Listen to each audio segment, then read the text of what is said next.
So I think that's just kind of been the time for me to like really find some patience, and I've never been a patient person my entire life, so this is definitely testing me. It is said that patience is a virtue, and for Caitlin Clark and Fever fans worldwide, that virtue is about to be realized. She recently revealed a significant update regarding her injury, and let's assume that her recovery is imminent. Now, when I suggest that patience will soon pay off, I mean more than just Caitlin getting back into her suit and jogging onto the court while the Jumbotron displays a pathetic welcome back image. It turns out that the Chicago Sky play okay back to Caitlin Clark's return and spell about as well. Everything that transpired during her absence altered everything for her, the WNBA as a whole, and then there's the crazy aspect, so it's going to be much greater than people realize. There are some major speculations being sparked by the mystery surrounding how she was hurt in the first place. And to be honest, I hope they're real, because if they are, Caitlin Clark will become much more deadly. The stage is officially prepared for a massive comeback based on what she told the media about the change in tone from the Fever and the upheaval in the league during her absence. Narratives are already breaking and records are poised to tumble.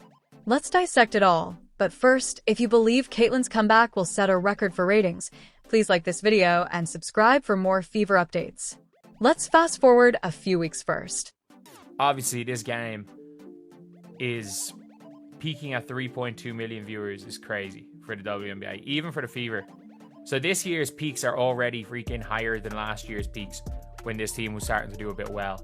Caitlin was doing what she does best, dropping highlights and shattering records, before she exited with a strained quad. Possessions for New York. Clark, step back three. Oh, she hit it and draws the foul. Welcome back. Following the opening game against the Sky, which drew an average of 2.7 million viewers, the Fever showdown versus the Liberty reached a peak of around 3.3 million. The WNBA regular season match with the highest viewership since 2000 stated differently. The Caitlin Clark effect was very much there, and the most outrageous aspect was that the temperature wasn't exactly causing a stir. 1 second left. Clark doesn't get the shot off. Cloud locks her up, and New York comes into Indianapolis and takes the checkered flag. They were sitting at 2-2, and while the landslide victory over the Sky gave the impression that they were going to dominate the league, in retrospect, the victory revealed more about the Sky being a dump than the Fever being prepared to take control. Caitlin was productive and dangerous, still putting on highlights, but anyone watching could tell she wasn't quite right. The offense appeared fragmented, and they were obviously still working it out. There was no lift, and the explosiveness was diminished. Fans were clearly worried when it was announced that she would be absent for at least 2 weeks and 4 games at the very least, but there was also a quiet confidence that the new veterans would hold down the fort. We'll return to that in a moment, because it's important for what occurs next. That faith was quickly put to the test, though. I think this was a kind of gut punch for us. We're going to come back tomorrow at practice, more focused, more energy. We know we want to be at the end of the season, but we're not just going to get there. You know, sometimes it sucks and it's a grind, and that's where we're at right now. But I do think short-term and long-term, it's going to make us better. This was Sophie Cunningham following the team's first game, without Caitlin Clark, a loss to the Mystics. It's crucial to keep in mind what she said because, in retrospect, she was right on the money, but if supporters were expecting a swift turnaround, they weren't satisfied. Following the Mystics' defeat, things became worse. Inbound to Mitchell, who nearly lost it, retreats, gets up a really tough shot, and Connecticut survives. Their humiliating defeat against the Sun, a side who began the season 0-5, caused fans and commentators to doubt everything, and just when you thought it couldn't get any worse, it did. The Fever lost Sydney Carlson and Sophie Cunningham to injuries in that same game. Sometimes when 2 doors slam shut, another one swings wide open, and this one brought in a huge breath of fresh air. Suddenly, the depth chart wasn't just thin, it was torn. And if there's one thing that is a certainty for the Indiana Fever, it's that hold on to Aari McDonald at all costs. The Fever began to orient themselves.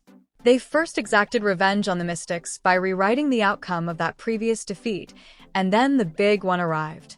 The much-awaited rematch versus the Chicago Sky in front of around 20,000 spectators additionally, the Fever made a statement.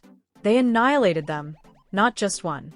And the Indiana Fever has beaten the Chicago Sky by a combined 62 points in 2 games. Definitely beating at this point. The Sky is essentially breathing, but this one was unique since the Fever accomplished it without Caitlin Clark, Sophie Cunningham, or Stephanie White, their head coach. The rest of the WNBA should be alarmed by this, since the Fever has just demonstrated something dangerous, even though it wasn't their cleanest game. They now know how to succeed without Caitlin.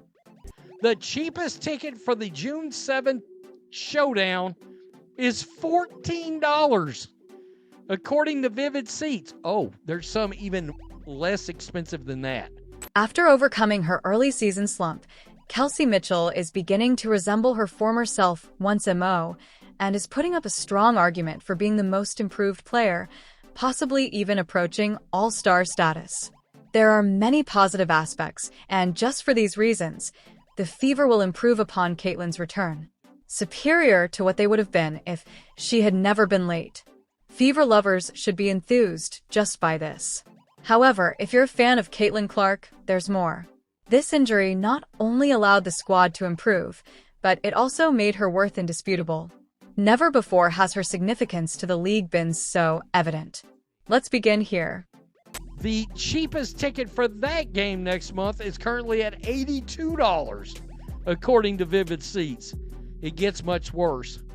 Therefore, there's currently an 83% drop between the 2 games. They were there to watch me too, and first the game against the Sky officially ended.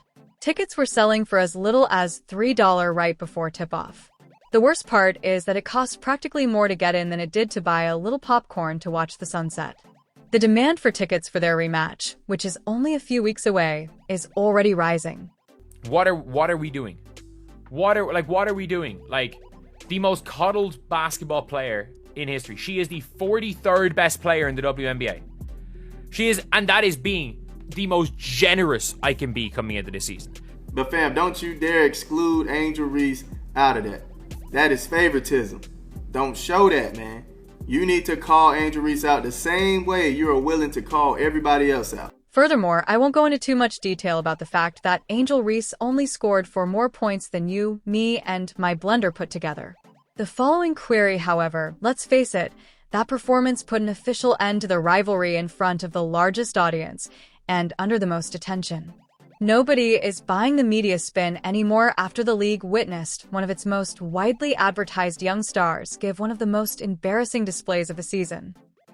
Is this an injury that happened during a game or anything, or is it just something that was lingering that popped up? Or? It happened in the Liberty game, yeah.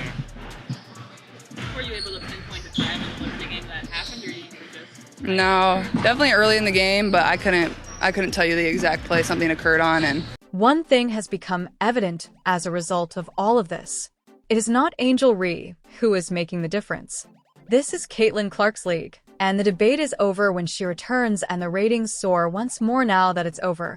Perhaps the WNBA will recognize that it's time to safeguard and promote its biggest talent. Let's discuss Caitlin's recent remarks and what some are referring to as a low-key issue in light of her return in those historic numbers. I may be a little tight-lipped here, but there's a conspiracy notion circulating. I'll also confess that I'm biting. After seeing this next clip, let me know in the comments if you believe I'm completely off base or onto something. Because this is what Caitlin answered when she was questioned directly about what led to her injuries. Happened in the Liberty game, yeah, I don't believe that. She looked 60% in the Liberty game. She looked no better against the Atlanta Dream. And there's no way it happened in the Liberty game. Unless, like, she looked so much better in the second half of the Liberty game as well. I just don't believe it. I just don't believe it.